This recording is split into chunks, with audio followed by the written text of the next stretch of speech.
King's Report for June 13th, 2018, ninth year of Achungi, 4th month and 30th day. This is the final day of the 4th month. Tomorrow is the first day of the 5th month, which means it is Day of True All Things. Excellent. That's how it works, yep. Today is the 30th day, the last day of the 4th month on the heavenly calendar. So if you look up in the sky, you probably won't see a moon. Yes, because the heavenly calendar goes from new moon to new moon. Oh, okay. Yes, that's how it works. So that's why we have a full moon around the 15th of every month on the heavenly calendar. Heavenly calendar, yeah. All right. And so that's the date, and let's look at the weather. It's 57 degrees and cloudy at Cheonryung this morning. It is expected to have a little bit of rain today. It says here rain starting in 98 minutes. And a couple of morning showers and 74 degrees.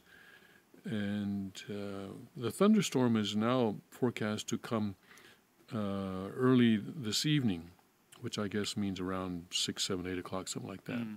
And so I think we have some television crews running around today, don't we? Yeah, in the afternoon and in the early evening. Early evening? Uh-oh. Yeah.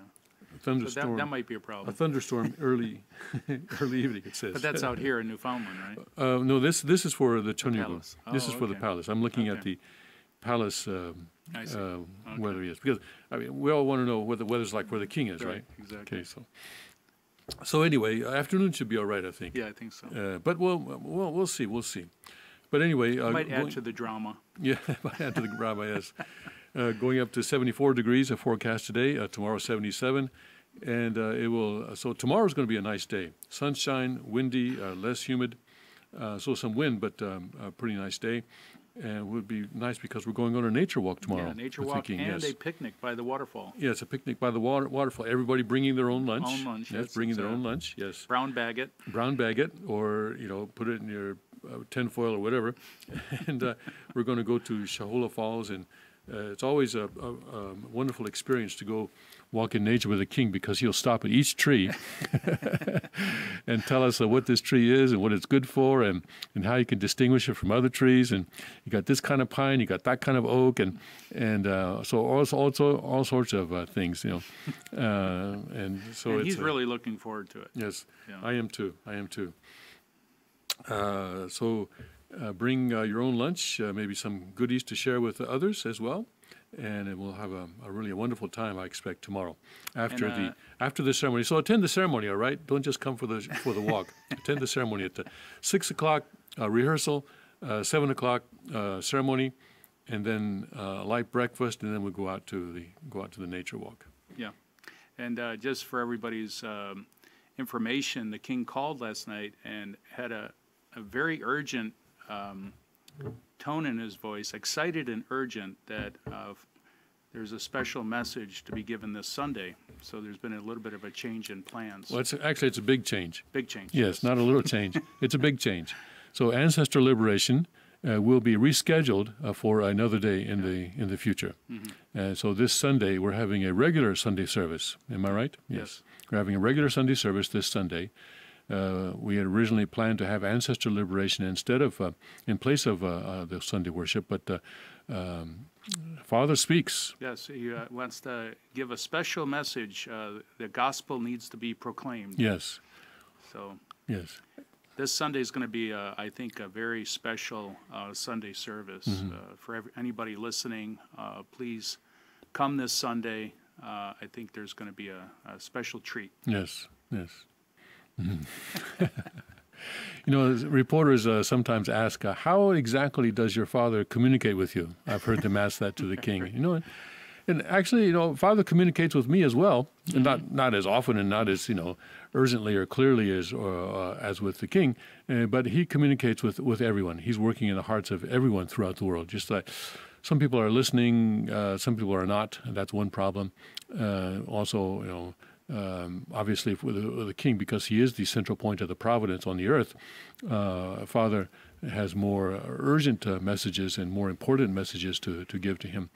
But it's through prayer and through meditation, and sometimes and you can feel it. And the king says he always checks these when he checks these messages with Scripture, and so to make sure that it's not someone in spirit world is sort of fooling with them or anything like that. Right. It's always we have Scripture, and that's why Father gave us a Scripture, and that's why Father said, "Don't change it, don't change it," because that's basically think about it. The Bible, if you study the Bible, it's got a lot of problems. There are contradictions, there are repetitions, and but for 2,000 years, God has spoken to millions, even billions of people through that book. He has spoken to people through that book. So it's a kind of I don't know if magic is the right word, but it's a very spiritual thing. This is not just a book. This is especially this one where think what it would be like if you had a Bible with Jesus' signature. If someone had a Bible with Jesus' signature, what would that be like? Huh? That would be like, well, of course, the Bible wasn't created until 4 centuries after Jesus. I know, but still, if you had a Bible with Jesus' signature, that would be an incredible, spiritually powerful book. And so this book speaks to us. This book Father speaks to is us. the returning Jesus. Yes, So, he is one with Jesus. Yes, he is one with Jesus. Yes. Let's go to our Rhema. Imagine if you changed the words of Jesus. Yeah, so That's, serious stuff. And Elizabeth Vargas, when she was interviewing the king, tried to say that there are many versions of the Bible, and the king corrected her.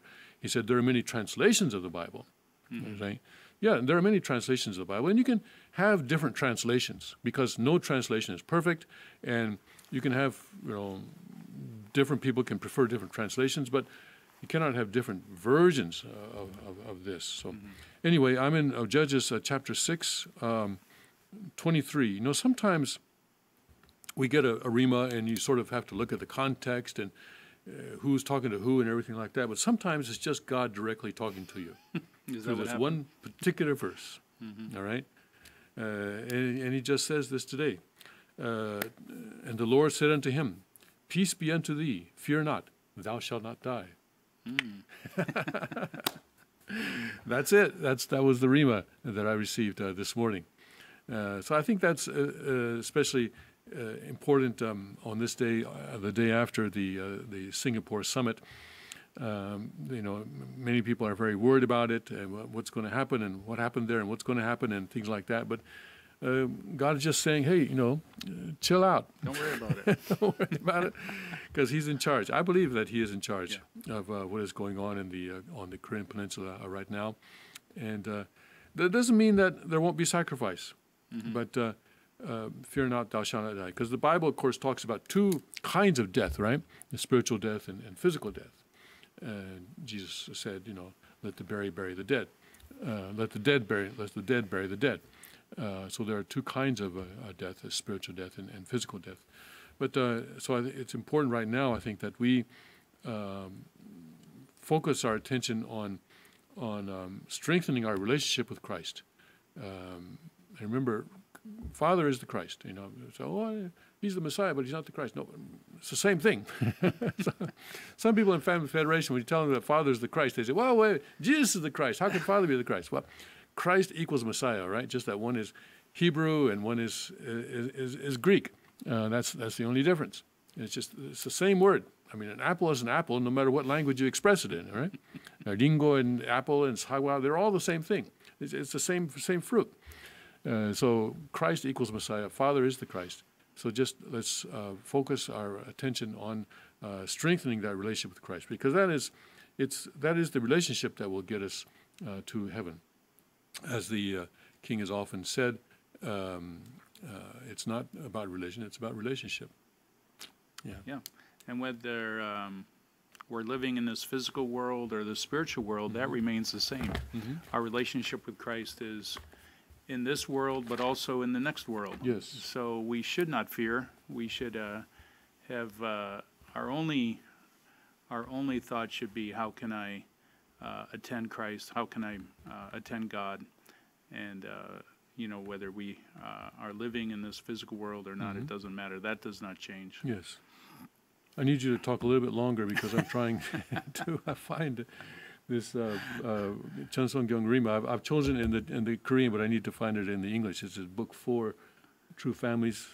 It's just more. It's more and more evident every day that Father's wisdom in choosing the second king, because he understands Father's value, and it's clear that other members of the true family did not understand Father's value as Christ, as the returning Jesus. And I think this is central and core to the inheritance, to the becoming the successor, is understanding Father's value and the value of His Word.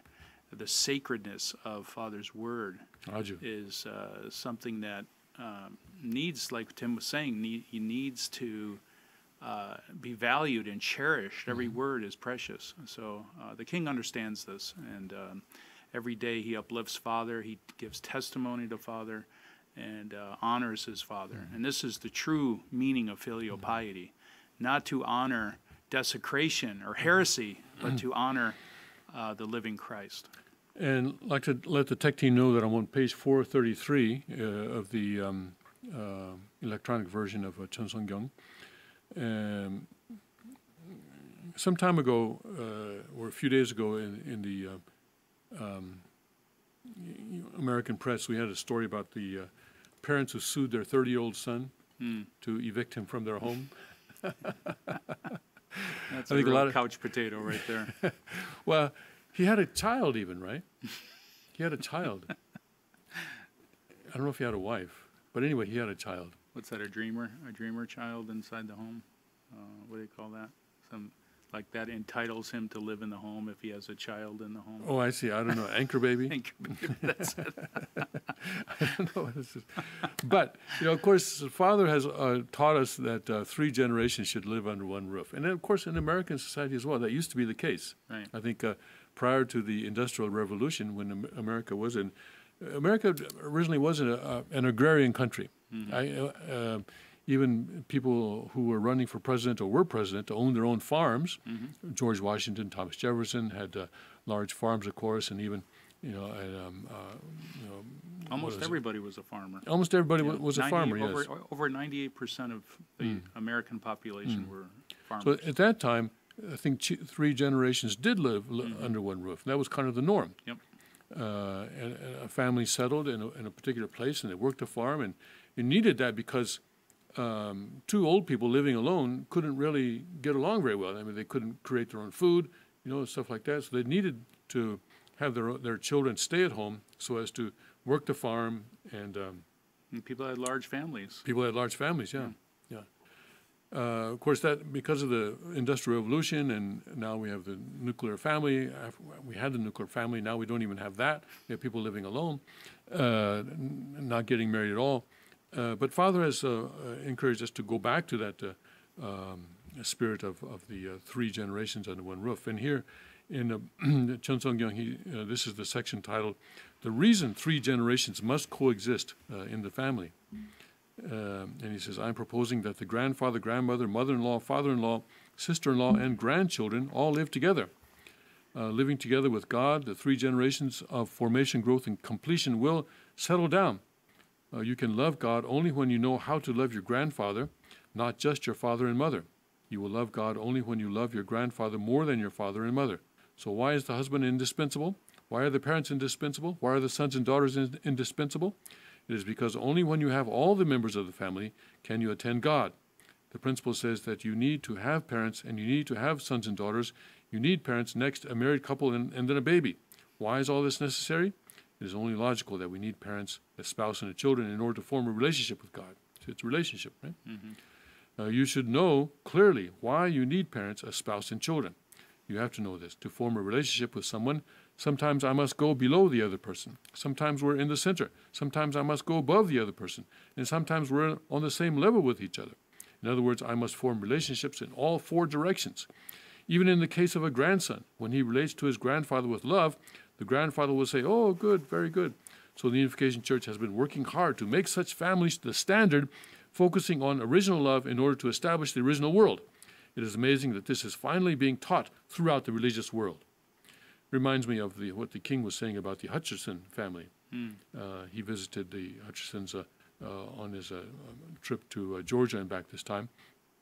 And he was very moved by, I think he was very moved by what he saw with the Hutcherson family. There they have 3 generations, I think, living together. And the way that they're accomplishing that, and the way that Bruce Hutcherson, the family patriarch, shall we say? The king. Family king, yes. King Bruce is managing, or how shall we say, managing or ruling or reigning? King's reign, right? Okay, reigning over that family is very moving to the king. And I think they, to some extent, show us a model of what Father has been talking about. And so just going back, because that really, if we reach back into our cultural roots, it's already there. It's already there. We just have to go back. So, but the world that we have now is really a world that's been created by Satan, where you have to have, where both spouses have to work, right? And the children wind up being left alone for a certain time because the grandparents are not there. And it's not a good situation, from at least from the point of view of trying to create a godly culture, because things happen after school. Yeah, they're called latchkey children. Latchkey children, yeah. A lot of evil. A lot of evil. Promiscuous behavior. Yes. And, yeah, it is a tragedy. They go to a public school all day, being brainwashed. Then they come home to a latchkey situation, unprotected spiritually. And then the parents come home exhausted because they're both working. And they try to get the kids to go to bed as soon as possible so they can have some peace and quiet in their life. It's really not a good situation. Yes. Compare that to what the king has been sharing with us about, training your children and being engaged in their life and taking them out one-on-one. It's a different culture. It's a different world. Yes, it is. He's definitely initiating a very godly culture. Well, not that he's initiating it because he's working on True Father's foundation, but he's developing that foundation very well and incredibly well, I think. When we have the actual Cheonryuk, I like to say lines on the map, then it will become easier, I think. So we'll have a place where families will find their place. Will have their palaces, the king and queen, and then the children, the princes and princesses around that, and then the grandchildren as well, and making your own food, or providing some kind of because not everybody's a farmer. Some people are what do you call it? What were they? They were anyway. Craftsmen were there. Yeah, you had barbers, people cutting hair. Although maybe the barbers also had their own farm. I don't know, their own garden, but. But anyway, well, they didn't have grocery stores back in the day. They didn't have grocery. Well, they had the general store. They had a general store, but not a lot of fresh fruit. They had some butter and sugar and stuff. Butter, but wheat, and flour. It was a necessity to grow your own food. That's right. It was necessity. And in times of war, people went back to gardening and farming because they had to. Yes, that's these right. victory gardens during World War II. Yes. And everybody got healthier. Get away from processed foods. Yes. So that 3-generation family ideal, and maybe God is giving us this Rhema this morning for a reason. Yeah. And for all the listeners that haven't listened to the King's Report, last Thursday, I think the 7th, it was an incredible King's Report. I listened to it again yesterday as I was working, and it goes deeply into the new culture, the heavenly culture, and how to raise our children, how to treat our spouses, and so many profound truths spoken. So if you haven't had the chance, I would encourage everybody to listen to that King's Report. Yes. I think I will too. I was there, but I don't remember it very well, so I'll have to go back and listen to it again. Yeah. All right, thank you very much. All right, let's take a short break, and then we'll go to our news this morning.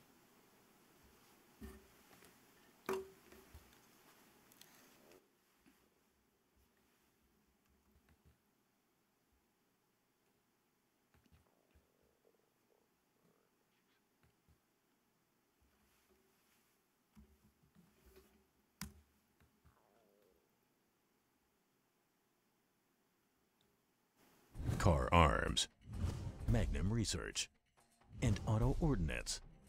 The Car Firearms Group, with a diverse product line that blends American craftsmanship with cutting-edge technology. It's no secret why gun enthusiasts choose Car Firearms Group. From the Desert Eagle and Baby Desert Eagle made famous by Hollywood, the history of the 1911 and the Tommy gun, to the best in compact concealed carry. Car Firearms Group is not only the first name in personal defense, it's a name that has earned the respect of gun enthusiasts around the world. Concealment, innovative technology, value, accuracy, and history. Car Firearms Group. Made in the USA. Visit car.com today.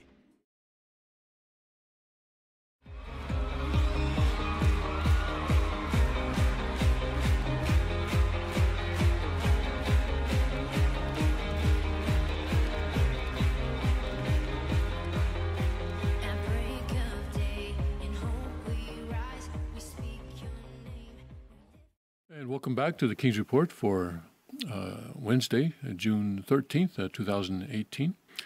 And of course, we need to talk about the Singapore summit this morning. During the Korean section of this morning's King's Report, we read some of an editorial in a column in one of the conservative papers in Korea. And the conservatives in Korea are not happy. They are not just disappointed, they are angry. At least one of the columns, actually by the editor-in-chief of this newspaper, one of the largest newspapers in Korea, was actually angry, and even talked about white people and just looking for money and this kind of thing. He's actually going a little bit off his rocker, but and of course the U.S. media is the mainstream media, at least, is very saying, because these are people who, the mainstream media, of course, are people who gave away their journalistic credentials during the 2016 campaign. Their integrity as journalists was all sacrificed for the sake of defeating Donald Trump.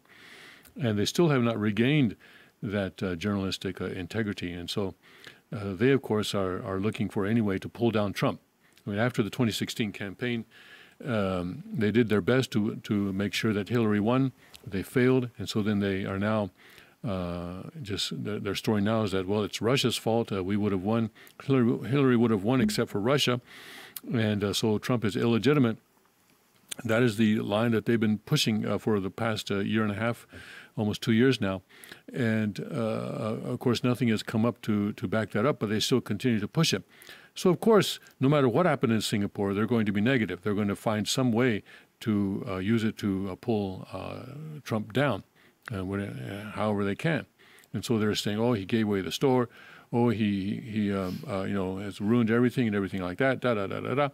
But I think we need to calm down just a bit, and to look at this. I like baseball. The king doesn't like baseball, but I like baseball.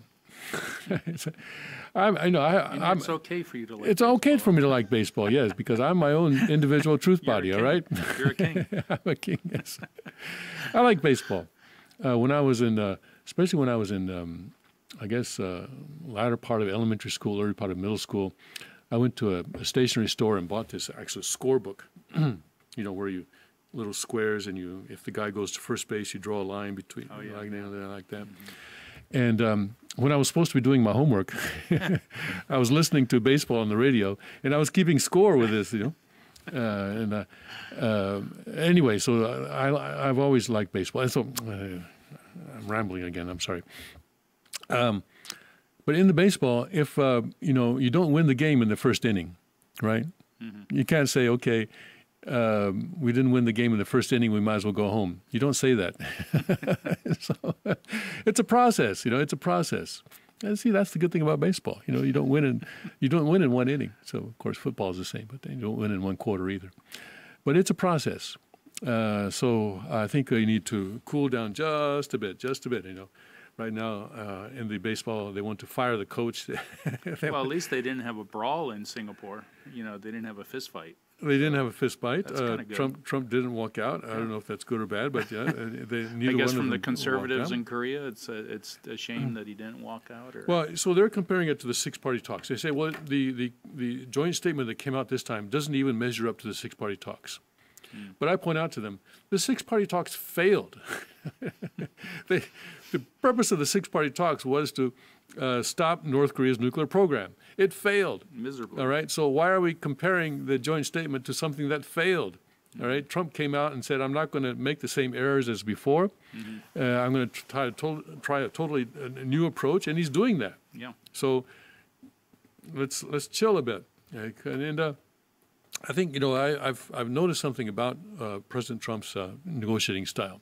Basically, he says, "Okay, I'll give you everything you want, but I want you to give me everything I want." And this was the case with the omnibus spending bill, right? $1.3 trillion. He gave the Democrats $600 billion, but he took $700 billion for the military. And that was, and then after that he'll sort of, not that $600 billion automatically goes to the Democrats' programs, but then they have to work that out. Still a process after that. So here too, basically, he gave Kim Jong-un everything he wants, and even things that Kim Jong-un didn't ask for, such as, after the event, or maybe he mentioned this. It wasn't mentioned this during the talks, but it wasn't in the joint statement. He said that he would suspend joint military exercises. Well, this is a big thing for North Korea. In fact, this is the thing that North Korean media is now pointing to, that their great leader got wrestled with the leader of the United States, the strongest country in the world, and pinned him down. And Trump said, "Uncle," and agreed to suspend the military exercises. Okay, they can have that propaganda. But the Pentagon says they have not received any different instruction. They'll have some military exercises coming up in the autumn, in September, I think. And they haven't received any kind of different instruction. So Trump is saying, "Okay, I'll give you everything you want, but you need to give me what I want." As working level talks are, he said in a news conference between the Secretary of State Pompeo and a North Korean official are supposed to begin next week, Trump said. So depending on how those talks go, Trump may say, "Well, you know what? I was going to give you this, but you haven't given me what I want, so I'm going to have to take that back." So using that as leverage to pressure the North Koreans during these working level talks. It's a new approach, and it's a novel approach, and I think I think it has a chance of working. But we'll see. And also with the withdrawing of U.S. troops, my goodness, I mean, Kim Jong-un didn't even ask for that. Didn't even ask for that.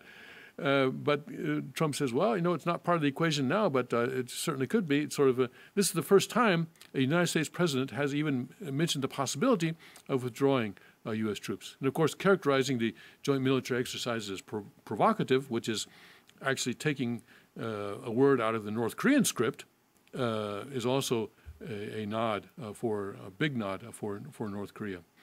But anyway, Reuters has a commentary. They say at the bottom, "This is not our opinion," but they have a commentary by a former State Department. This is by Peter Van Buren, a 24-year State Department veteran, and he writes positively about the results of this summit. So I want to go through that. In the end, diplomacy can work as a process, not an event. There is no Big Bang theory of nuclear diplomacy. If no further progress is made toward peace on the Korean Peninsula, all this, the back and forth, the Moon-Kim meetings, the Singapore summit itself, is at worst another good start that faded. It is more likely, however, a turning point. See? So, I think that's a rather cool-headed view of what's going on here. It is easy to announce a morning after defeat for Trump, to criticize the agreement as vague and lacking in specific commitments regarding denuclearization. But those critics ignore Kim's moratorium on nuclear and ballistic missile testing, the return of American prisoners, the closing of a ballistic missile test site, and the shutting down of a major nuclear test facility without opening a new one. It is easy to forget that a few months ago, North Korea was still testing nuclear devices to spark fears of a dark war. Calling the Singapore summit a failure in light of more detailed agreements and different efforts from the past ignores the reality that all of those past agreements failed. Mm-hmm. All right. Yep. So don't compare it to failure. So we did this in the past, but he didn't even do this. Well, you guys failed in the past, didn't you? Only a few months ago, State Department North Korean expert Joseph Yoon's retirement triggered a round of dire claims of a, quote, void at the head of Trump's Korean diplomacy, unquote. Similar predictions were made over the lack of an American ambassador in Seoul. The State Department was decimated. Parentheses, the Trump administration has lost the capacity to negotiate with other countries, wrote one journalist. The Council on Foreign Relations assessed the chances of war on the peninsula at 50%. That was before. Success on the Korean Peninsula, as in the Cold War, will be measured by the continued sense that war is increasingly unlikely. Success in Singapore is the commitment to meet again and again after that. The more modest 2015 Iran Accord, which didn't even involve actual nuclear weapons, took 20 months to negotiate. Cold War treaties required years of effort, crossing administrations in their breadth. To expect more than a commitment to the next steps, did anyone think Kim would box up his nukes post-summit and mail them off? Yes, UPS has a delivery for you.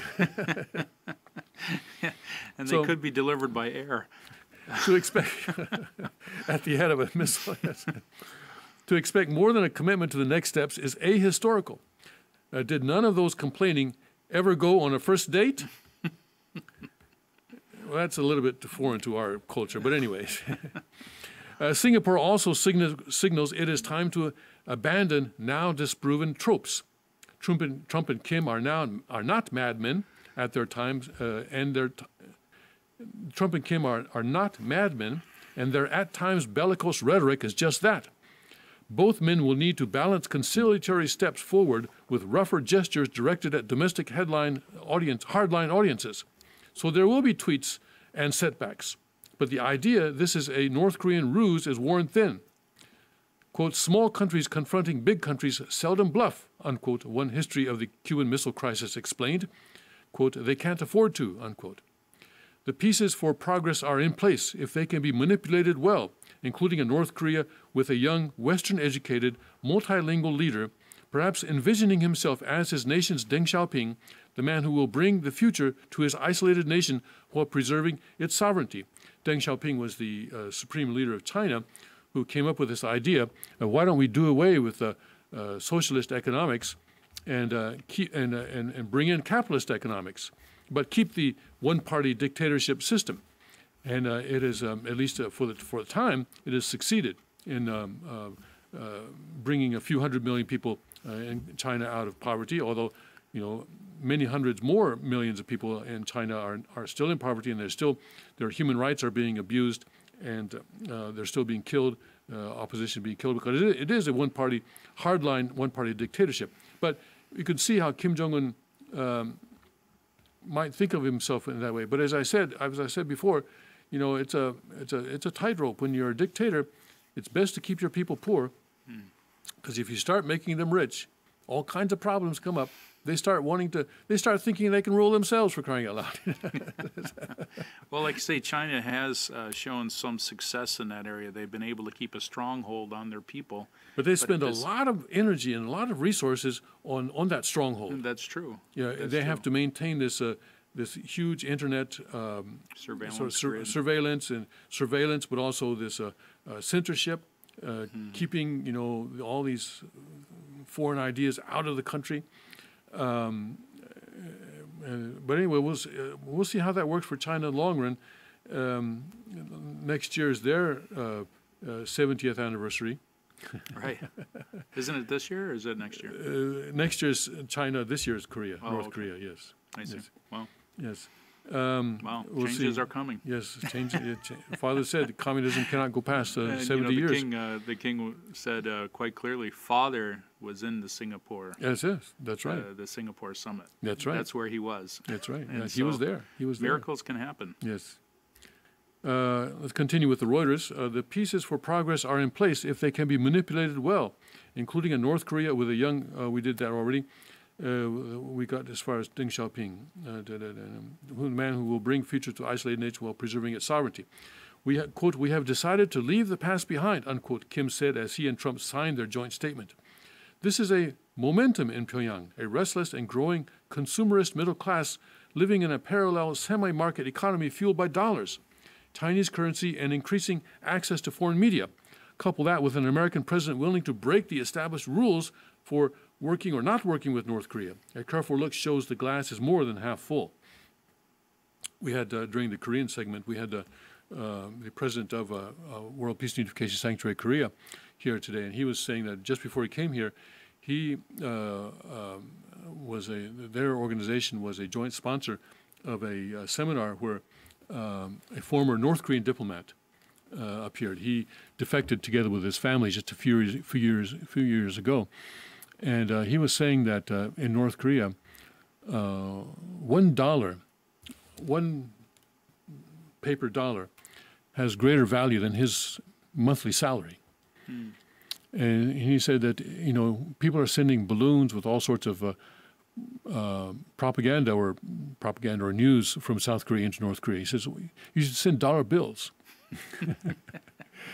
Because, of course, people who collect them, he said in Pyongyang, if someone were to find 8 of these dollar bills or 10 of these dollar bills, they will report 8 of them. But they will keep the other 2. And he says, gradually, you need to just change the minds of these. He says there are about 500,000 people in Pyongyang basically serving as a protection for Kim Jong-un. There is sort of the outer security for Kim Jong-un. But you need to change the consciousness of those people. And he even said that perhaps what Kuk Jin-mi referred to as an able-type revolution could occur in North Korea if these people's minds are changed. So a dollar bill or a $5 bill in North Korea has tremendous value. Yeah. So, and this author as well is talking about a middle class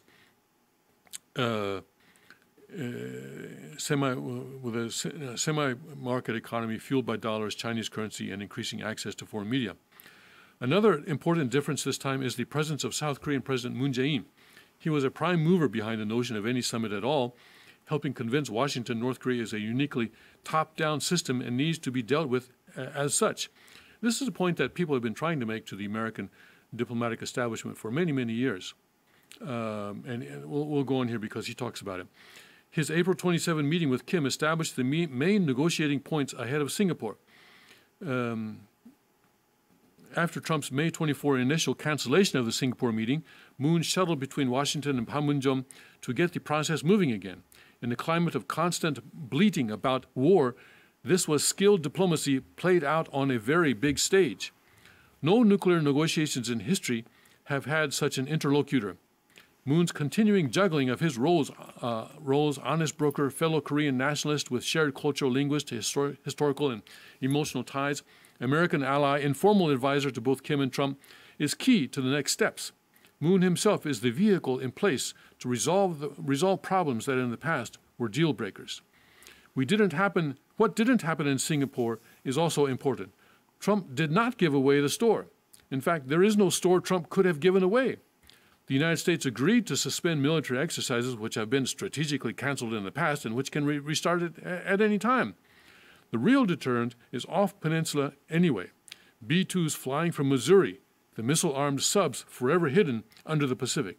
And that's why I think that my personal feeling is that the troops in South Korea, the 28,000 or 30,000 troops in South Korea, may be more of a liability now than they are an asset. They were put there as a kind of what was called a tripwire. This was always what you heard when you went up to Panmunjom, that we're a tripwire. That is that if North Korea attacks, if tanks come down like they did in 1950, then at that time in 1950 there were no U.S. troops on the peninsula.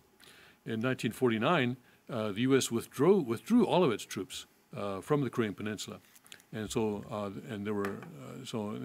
when the North invaded, then suddenly troops had to be sent back from back there from Japan, and it took a while for the U.S. to be able to build up its troops on the peninsula. And so during that time, the North was able to push down and almost push the South Koreans and the U.S. Off the peninsula. There was just this Pusan perimeter was the only thing that was left. So after that, the U.S. has maintained a certain force there as a kind of a tripwire to hold on until other troops could come. Mm-hmm. But now, today, we can send B-1 bombers from Missouri. Right. All right? So it's a very different situation. And so I myself question the need to maintain U.S. troops on the peninsula, and I think Donald Trump is doing the same thing. And of course, the submarines under the Pacific. I think one of those submarines could probably wipe out North Korea. Mm-hmm. They have tremendous force on each of those submarines. And there's 3 aircraft carriers, aren't there? Yes. Well, depending on time, there are a couple of aircraft carriers stationed in Japan, and one other can. I think the Nimitz had to go from Washington State, from the Seattle area. But they're not there all the time. They go. Mm-hmm. They move around all the time. Trump did not empower Kim, this author says. Meeting with one's enemies is not a concession. Diplomacy is not a magic legitimacy powder the United States can choose to sprinkle on a world leader. The summit acknowledges the like it or not reality of 7 decades of Kim family rule over a country armed with nuclear weapons. And this is the point that I've been making. And this is the point that the U.S. State Department has refused to concede. And this is a former diplomat, former member of the U.S. State Department. I'm interested to see that there is this kind of opinion within the State Department as well. But it has not been the mainstream of the State Department for sure. Because always, when a small country leader wants to meet the U.S. president, the State Department's reaction has been, "Well, what have you done for us lately? What have you done to deserve such a reward?" Mm-hmm. This kind of a thing. And I've always felt that was a mistake. And this guy also agrees with that. He says, this is just acknowledging the reality, like it or not reality, the 7 decades of Kim family rule over a country armed with nuclear weapons. Trump's decision to begin the peace process with a summit is worthy. Imagining a summit as some sort of an award the United States can bestow on a country for, quote, good behavior, unquote, is beyond arrogant. Successive administrations worth of that thinking yielded North Korea armed with a hydrogen bomb, missiles that can reach the United States, and a permanent state of war. A top-down approach is a valid way forward in that light. Okay? The easiest thing to do now is generally dismiss the summit. The North will cheat and Trump will tweet. The harder thing will be to parse carefully what is next. That's a great one-liner. The North will cheat and Trump will tweet. But this time they really don't have much to cheat about because nothing was promised, sort of. In the past they would put something on paper and then they would not do that. So Trump's taking a different approach, saying, "Okay, let's not put anything on paper." But the working level talks will continue. Now, the United States must incentivize denuclearization, he says. The 2015 Iran Accord is one example where sanctions were eased, trade cranked up, frozen assets released, all alongside Iran's steps to reduce testing, production, and stocks of fissionable materials. Another reaches back to 1991 when Washington provided financial rewards for the inventory, destruction, and ultimately the disposal of weapons of mass destruction in Belarus, Kazakhstan, and Ukraine.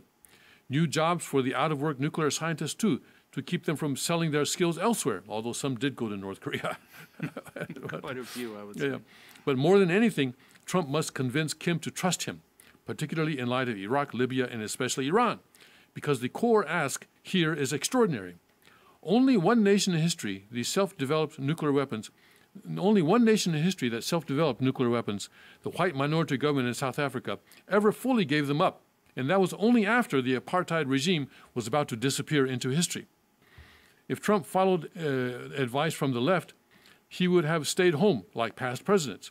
If he'd listened to the right, he'd have bowled into the room and said, "Lose the nukes, #1, and we're done." And the process would have truly failed. North Korea developed nuclear weapons to guarantee its survival. If the United States and South Korea want the North to give up those weapons, something has to replace them as that assurance of survival. The summit created the platform. The key to what happens next is how Trump, Moon, and Kim work to resolve that issue. And I would say the Chinese leader as well. So, well, yeah, China would like to think so. But as this author sort of implies, China's out of the picture. China's not happy with that. They're not happy with that. And, you know, like you said, you were mentioning during the break, let's look at that Breitbart story. Do you have that Breitbart story open? China wants to be a guarantor, which is a very sort of Asian thing.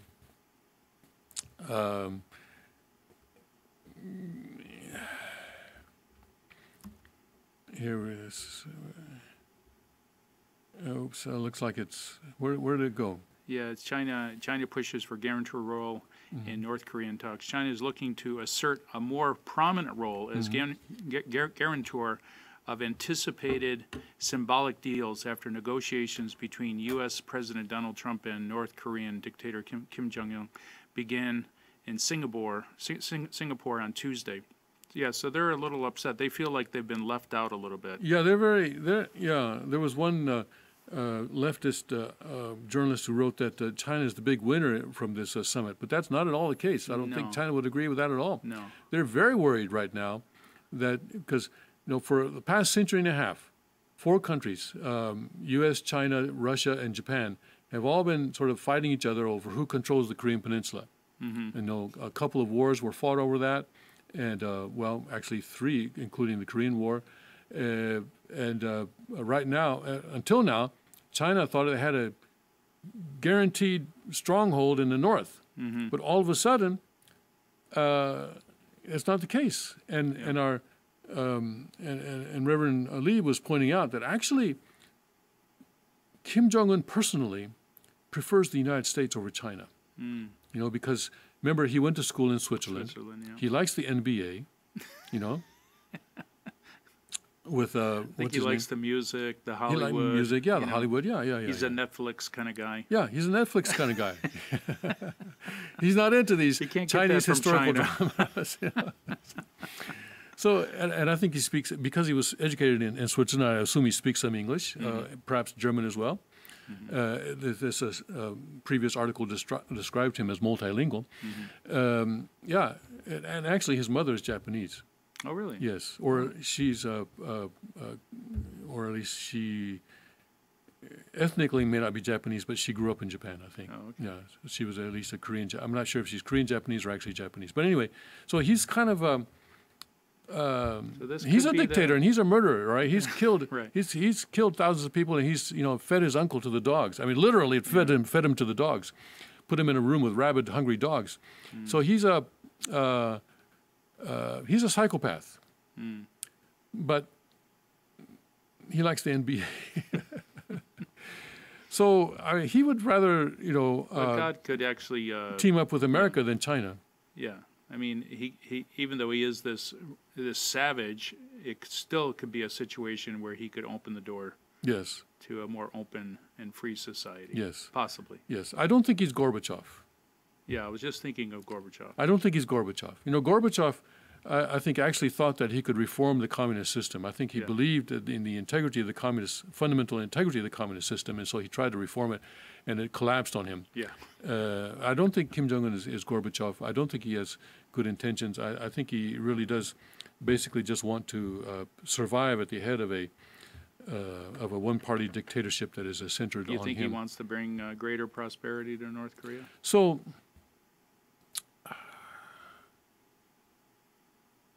he may, but I don't think the elites around him do.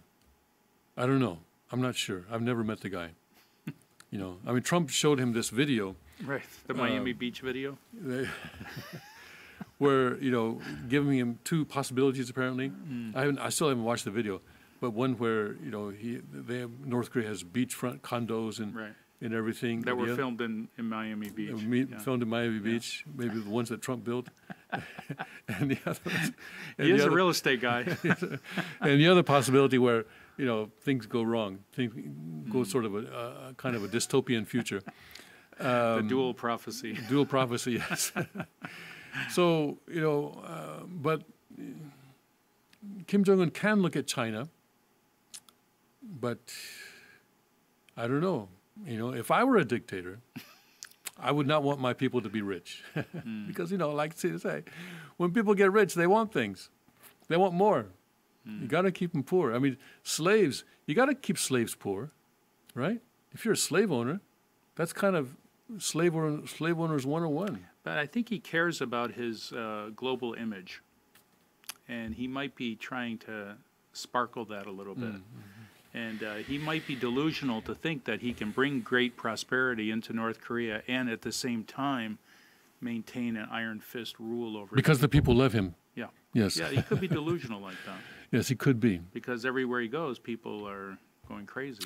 Well, North Korea right now is at a turning point, with or without this summit, because they've been telling their people until now, you got to sacrifice because we have to develop these weapons. And we know you're having a hard time, but you're sacrificing for this greater cause of developing our nuclear arsenal. And then recently, they've announced, okay, mission accomplished. We've got our nuclear arsenal. Now we're going to focus on the economy. So you've been sacrificing until now. Thank you very much. Now things are going to be better. This is what they're telling their people, actually, through their media. So they have to deliver on that promise. Kim Jong-un has to deliver on that promise. He doesn't have an excuse now. The nuclear weapons were an excuse until now. The economic sanctions were an excuse. But now, and look what Trump said during the news conference. Oh yeah, China is kind of violating the sanctions, but okay, it is what it is. That's exactly what he said. It is what it is. He said, that's a direct quote. So now they're loosening up on the sanctions. Trump is up to something. We'll have to see what it is. Well, he's holding the carrot out, to tempt Dictator Kim to take the bait. So, and this actually summit played very much according to one of the scenarios that I've been forecasting, if I do say so myself. I said, that Korean Peninsula right now is like a bank where you have a terrorist that is in there holding the people inside the bank hostage, all right? And you got the police, you got the SWAT team surrounding the bank, but they can't go in because of the hostage, all right? The SWAT team is the American military, and the hostages are basically the U.S. forces in Korea, other U.S. civilians in Korea, and the Korean people as well. So what do? Well, you got to negotiate with the terrorists to get the hostages out. All right? And once the hostages are out, then you can send the SWAT team in. All right? So, the U.S. civilians are there by choice. The military is not there by choice. And the president is directly responsible for them because they are there because he tells them to be there. So I think before Trump attacks North Korea, he wants to get the military out of South Korea. As I said, they're not really that important anyway. Because South Korea is defended more from Missouri than they are from Seoul, I would say, from Yongsan or what is it now, Camp Humphreys now. So you get the hostages out, then you can attack. And I think this is what Trump seems to be doing. So he's saying, okay, and then also you can tell the world, look, I gave him everything. Right, public opinion will be in Trump's favor in that sense. I gave him everything. I even told him that we would take the troops off the peninsula. I suspended the joint military exercises. I even used their term, provocative, to describe the joint military exercises. And I even looked the other way when China sort of loosened its economic sanctions, loosened the economic sanctions. I gave them everything. But still they wouldn't give up their nuclear weapons. So what am I supposed to do? There's only one thing left to do. And that is regime change. That is to attack them, to stage a military attack. That's the only way that I can protect the lives of American citizens. Yeah? This is what Trump can say if North Korea doesn't go along, doesn't deliver on this. So I think that is the scenario that is playing out right now. Okay. So, and he hasn't, as the author said, he hasn't given them anything yet. He said that he will. He announced the suspension of a military exercise, but the Pentagon is saying, hey, we haven't heard anything. This is news to us. We're still going forward with our scheduled exercises in September. So we'll see. We'll see what happens in September, whether those exercises are actually held or not. Yeah, and I think the potential of North Korea receiving a lot of foreign investment as things go along will also open up their doors. So if Trump has his way, then countries such as the United States and other countries would invest in potential partnerships with companies in North Korea. Yeah. And that would open up. Once people Investing in start North seeing- Korea, It's a little bit risky, yeah, I would say it's more than a little bit risky. Yeah, but yeah. but this is the 70th year, so This is the 70th year. Yeah, so it's a year for changes. Year for change. Year for change. Year for change. Actually, our brothers and sisters in Japan are now publicly proclaiming that North Korea will not last, or that it will collapse before September 9th this year, because that will be the actual 70th anniversary of the establishment of their regime under Stalin. who could have ever predicted the collapse of the Soviet Union and That's right. Yes. Ber- I remember the I was Berlin Wall? I was working on these on the foreign desk of the father's paper in Seoul at the time, and it was incredible that on, I think it was Christmas Eve, wasn't it? When Western Christmas Eve, when the Russian flag was hoisted above the Kremlin and the Soviet flag came down, and things were just moving so quickly, hour by hour. Yes. Yeah, it was an incredible thing to experience then, and we may be seeing something similar, something similar now. Okay, let's see. Let's go on ahead without a break, if it's okay, Sure. because we don't have too much time. These Wednesday sessions are always busy. Fast and furious. Yes. So in the U.S., the media merger is a big news. But America to host World Cup 2026? There was a question mark on that before. They've taken the question mark off. I guess that's been decided.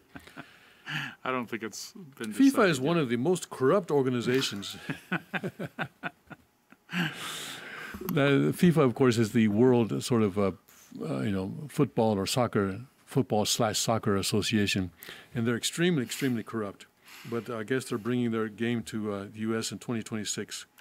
All right, well, okay. But don't use tax money to build new stadiums, all right? Yeah, that's always the problem. These stadiums never get quite filled after the World Cup. Yeah. Judge gives Media Mania a green light, no conditions on merger. This is between AT&T and Time Warner. So now sort of media companies are going to get bigger, and this is under the Cheonryu Constitution. This is illegal, unconstitutional under the Cheonryu Constitution, because media organizations have to be owned by private citizens. Yeah. And corporations cannot own media organizations. For example, right now, as an example, ABC is owned by Disney, for example. Can't have that. Or NBC used to be owned by GE. I don't know who owns them now. Or Washington Post, Jeff Bezos, he's an individual, so you can have that.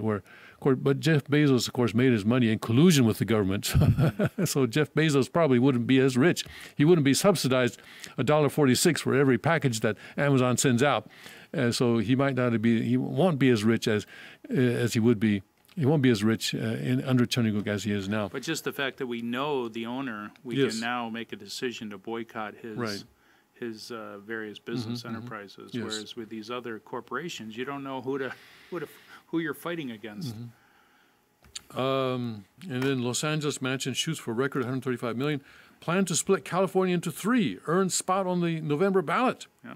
Yeah. So this is still a long shot to actually take place, but it's interesting that we have this sort of this is a year of changes, all right?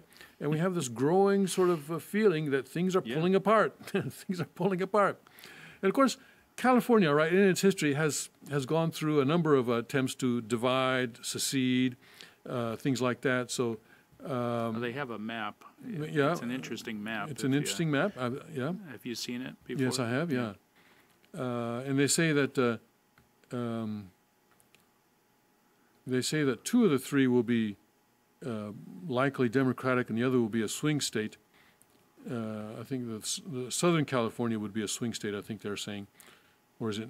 Or anyway, one of the 3 will be a swing. But yeah, I think Southern it would be a little bit more conservative. It has Fresno and Bakersfield, Riverside, San Diego County, which tends to be a little bit more conservative.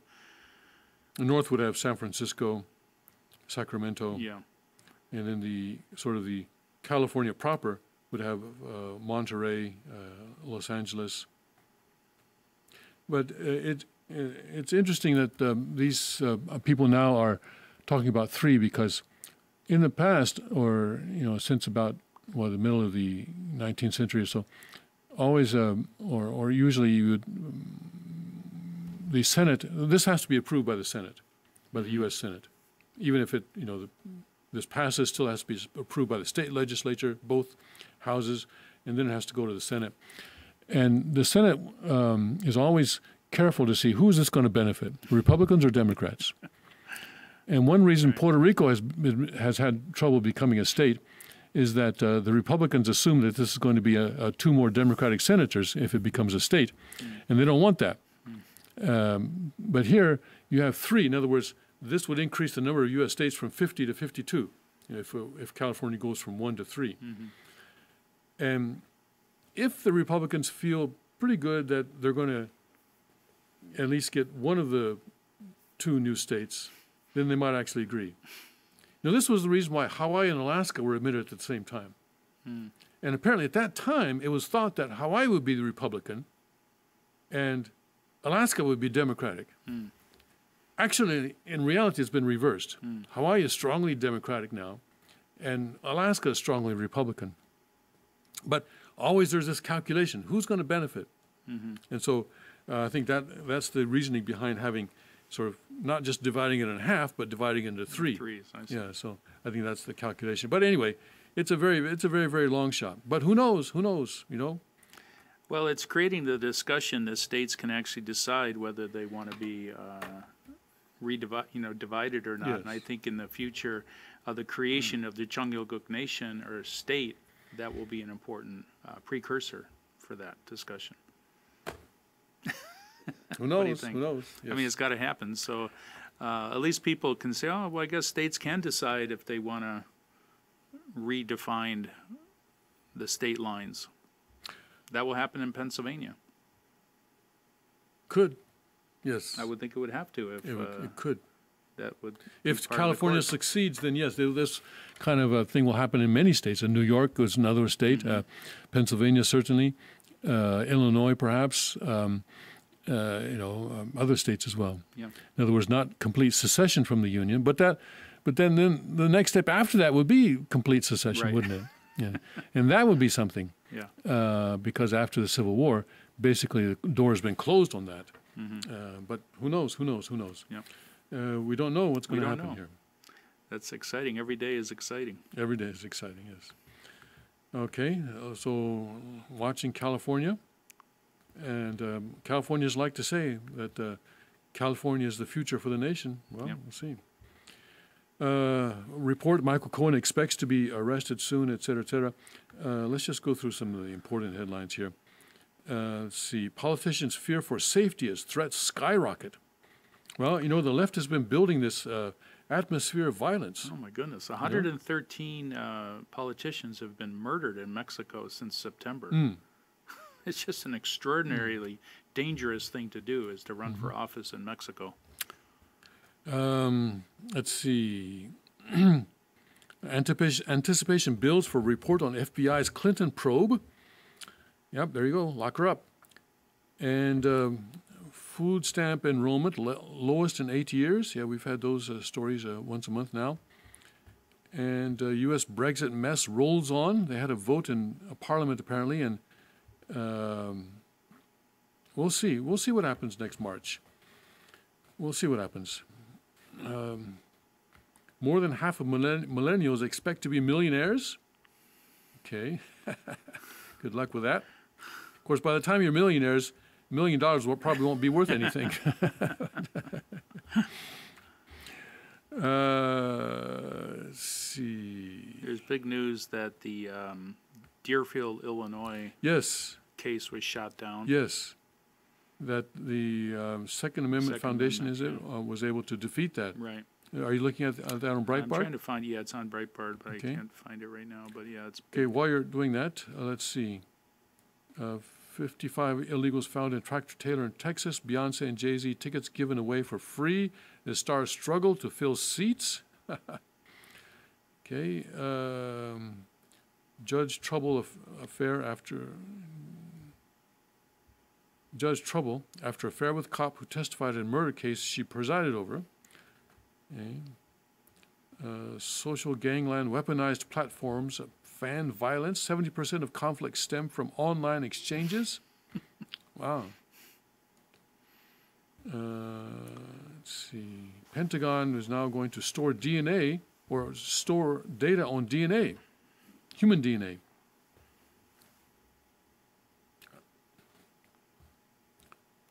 And court rules man can sue Google for defamation. And dead husband returns after police send wrong body. Dutch anti-Islam party to hold Prophet Muhammad cartoon competition. That's an interesting Yeah. headline. Something's happened in Denmark. Yeah. They're coming today. I'm sorry, this is a Dutch. This is Holland. That's not Denmark. Oh, okay. That's Netherlands, yeah. Sorry about that. This is, had Denmark on my mind, but that's Holland or Netherlands. Beverly Hills fire puts celeb homes in jeopardy. Ooh. Feds collect record taxes, still run $532.2 billion deficit. $532 billion. That's $500 billion. Yep. Is that in 1 month? That must be for, is that, what is that? Probably is year that for to the date. year? I don't know. Let's see. Maybe for the federal government collected a record $1,143,141,000,000 in individual income taxes through the first 8 months of fiscal year 2018. That's from October 1 to the end of May, according to the monthly Treasury statement released today. Despite the record individual income tax collections, the federal government still ran a deficit of about $500 billion. Okay, so that's 8 months. So even with a booming economy and bonuses, Hey, $500 billion. Yeah. No, that's not much. makes you wonder if we'll ever get our deficit under No, it won't. control. I promise you, we won't. All right. Did you find that story on Second the Amendment Deerfield? Foundation secures injunction blocking Deerfield assault weapons So it's an ban. injunction, okay. It's a Breitbart article. Okay. Go ahead. On Tuesday, the Second Amendment Foundation secured an injunction blocking Deerfield, Illinois, pending assault weapons ban. On April 3rd, 2018, Breitbart News reported that Deerfield was not only banning said weapons, but empowering its chief of police to confiscate them and destroy them. He would also be empowered to confiscate and destroy high-capacity magazines. On April 5th, Breitbart reported that the Second Amendment Foundation filed suit against Deerfield, claiming the village's assault weapons ban violated Illinois preemption law. The SAF lawsuit was joined by Illinois State Rifle Association and Deerfield resident Daniel Esterday. On June 12th, the Lake County Circuit Judge issued an injunction blocking Deerfield from implementing the assault weapons ban. So they could actually fine people $1,000 a day if they did not turn in their weapons, and those weapons would be destroyed. So the Moving cost is probably less than $1,000 a day, right? the what? Moving cost of moving out of the town. Yeah. Just go live someplace else. And so I guess the attorney said the founder and executive director, Alan Gottlieb, commented on the injunction, saying, "We moved swiftly to challenge this gun ban because it flew in the face of state law. The village tried to disguise its extremism as an amendment to an existing ordinance. The ordinance banned possession of legally owned semi-automatic firearms with no exemption for guns previously owned or any provision for self-defense. Gottlieb added, worse still, the ordinance also provided the confiscation and destruction of such firearms and their original capacity magazines. It was outrageous that the band would levy fines up to $1,000 a day against anyone who refused to turn in their gun and magazines or move them out of the village. This certainly puts the lie to claim that by anti-gunners that nobody is coming to take your guns. Okay. In other Second Amendment news, Yes. do you want to say something? Or? No. Okay. This is a great victory. Yes, it is. It's a great victory. That towns and it's only an injunction right now, but but still, at least to put a stop to it. Right. For now, and I think probably that will continue to succeed because that is it's a constitutional right. Yeah, it's a constitutional right, and that village really is sort of going off the rocker, off the rails there. Credit service Intuit shuts down payments on all gun purchases. Say that again. Credit service Intuit Okay. shuts down payments on all gun purchases. Wow. Yes. This is on Fox Business this morning. And Judge Andrew Napolitano on Tuesday told Fox Business that credit card processor Intuit is within its rights to shut down payments on gun purchases. A number of businesses were recently interrupted without warning after the company refused to process orders of gun-related sales, according to the New York Post. Napolitano said generally customers can't be refused due to race, age, gender, or sexual orientation, but can be rejected if they dislike their business. They can choose their customers, their clients, unless that choice is based upon some protected aspects, Napolitano said, or told Stuart Varney on Varney and Company. Even though some of the sales didn't involve firearms, businesses were forced to track down customers who they sold the items to because Intuit credited the money back to their accounts, the Post reported. In Napolitano's opinion, Intuit made a, quote, terrible business decision, unquote. They may very well have interfered with their customers' businesses by not telling them ahead of time, he added. So that could be a crime. Mm-hmm. Intuit issued a statement regarding the matter, saying that there was, quote, nothing done without notice, unquote, and that they allow gun purchases with their service, and are, quote, working with the customer to resolve the inconvenience we caused, unquote. So then I guess they denied it. Mm-hmm.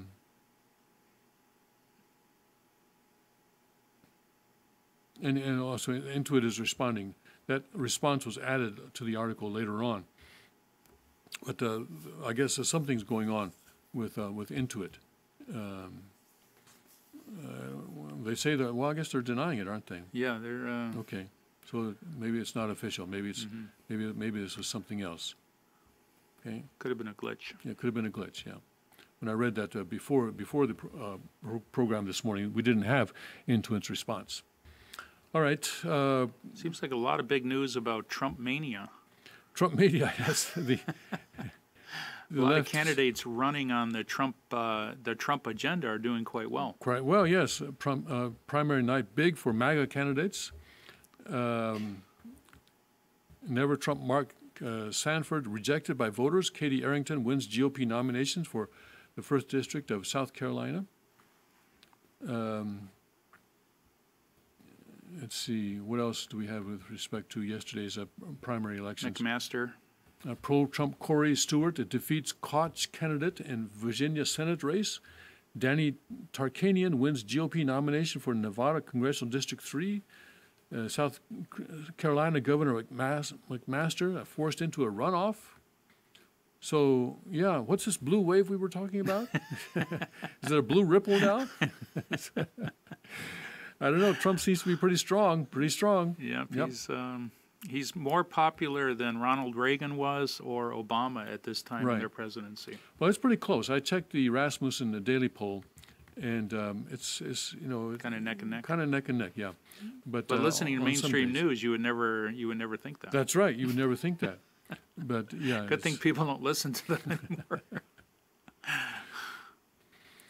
Let's see. Democrats, though, are turning to Hollywood to win over voters. Yeah, that's worked in the past. keep on doing that, please. And Zuck mentors, we can't leave it to audiences to decide what is fake news.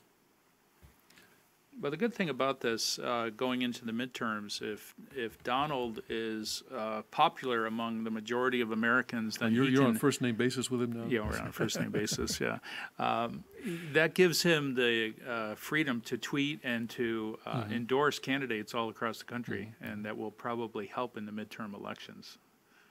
So that could be huge in the outcome of the midterms. Because it seems like whoever he's supporting is doing well. But McMaster compares enthusiasm for Trump to a Beatles concert. Well, wasn't it true in that Scranton rally? Did you go to that? I didn't go to the Scranton rally, no. But did you ever go to a Beatles conference? I didn't go to a Beatles concert. Well, I watched a few on television. Well, they have a photo here, and it's yeah, it's right there on the screen. Yes, it's.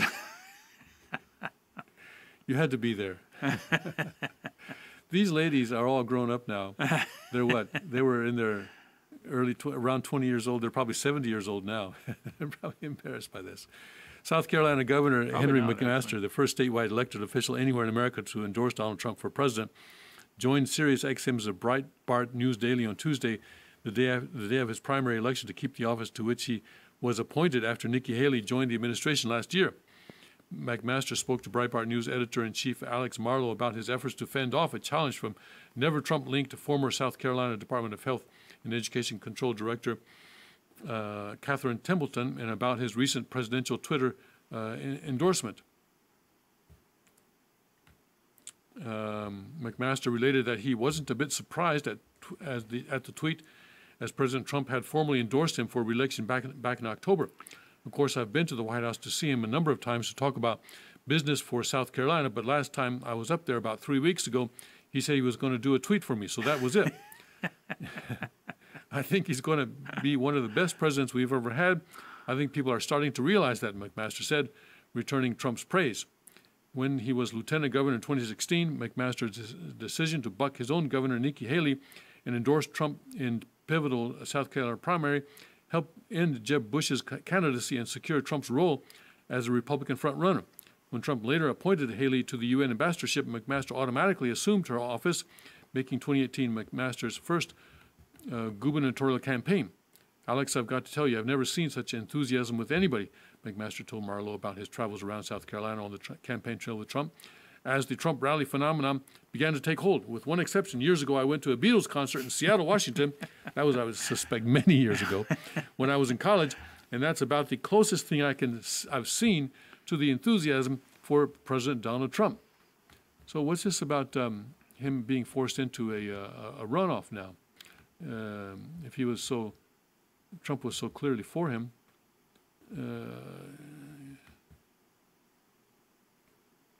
it's look at that. That's the live update here. These are the primary results of primary elections that were held yesterday. Let's see here. Governor Henry McMaster was the first. He was the Palmetto State's lieutenant governor, and he was hoping his strong ties to Trump will help him cross the 50% threshold in a crowded field to serve a full term. The establishment Republican governor endorsed a moderate liberal Republican presidential candidate, John Huntsman, during the 2012. Let's see, but it looks like McMaster's could not cross that 50% threshold, and he's going to go into a runoff in November, I guess. Voters in South Carolina, at least that's what the headline says. I don't think they've updated the article yet. Okay. All right.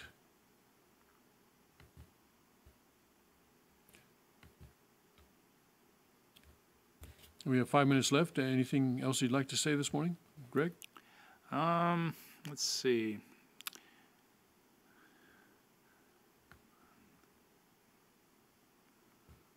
Dead air.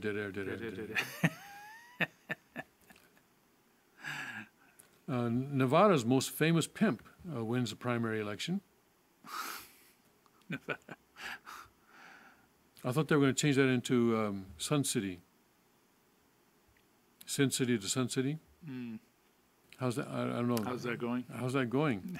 Dennis Hoff, Nevada's most famous pimp, wins the GOP primary. Pimp Dennis Hoff, the owner of half a dozen legal brothels in Nevada, He's an entrepreneur. and star of the HBO adult reality series Cat House. Oh, they shut me down. The Las Vegas Sun shut me down because I'm running ad block. All right, well, anyway. Okay.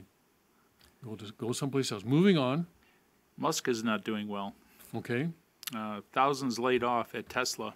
Right. You know, this is, he's loved by a lot of millennials, my children included. They just think he is an amazing entrepreneur, but the reality is he gets a lot of government support. He takes advantage of these various funds that are available for green technologies. So how much he's able to create on his own is still a question mark in a lot of people's minds. So once the government money runs out, how viable would his businesses be? So he's going to cut roughly 9% of his workforce, according to a company-wide email. The company, which currently employs 46,000 workers, will show 3,500 people the door amid struggles to meet its production rate. And I think he's had problems with these various cars he's been producing in terms of the automatic pilot. Yeah. So I think time will tell whether he's able to make it through this or not. Yeah. They keep crashing, don't they? Yeah. There was a vote in the British Parliament, UK Parliament, on Brexit yesterday, and the Sun newspaper is calling it "May the farce be with you." Brexit chaos after Leavers deny Remainers' claims PM will allow them to vote a no deal. Leading Leavers reveal they have serious worries that Theresa May's deal with Tory rebels could sink a clean break from the EU. Desperate Theresa May escaped a crippling defeat on Brexit yesterday in a Commons farce.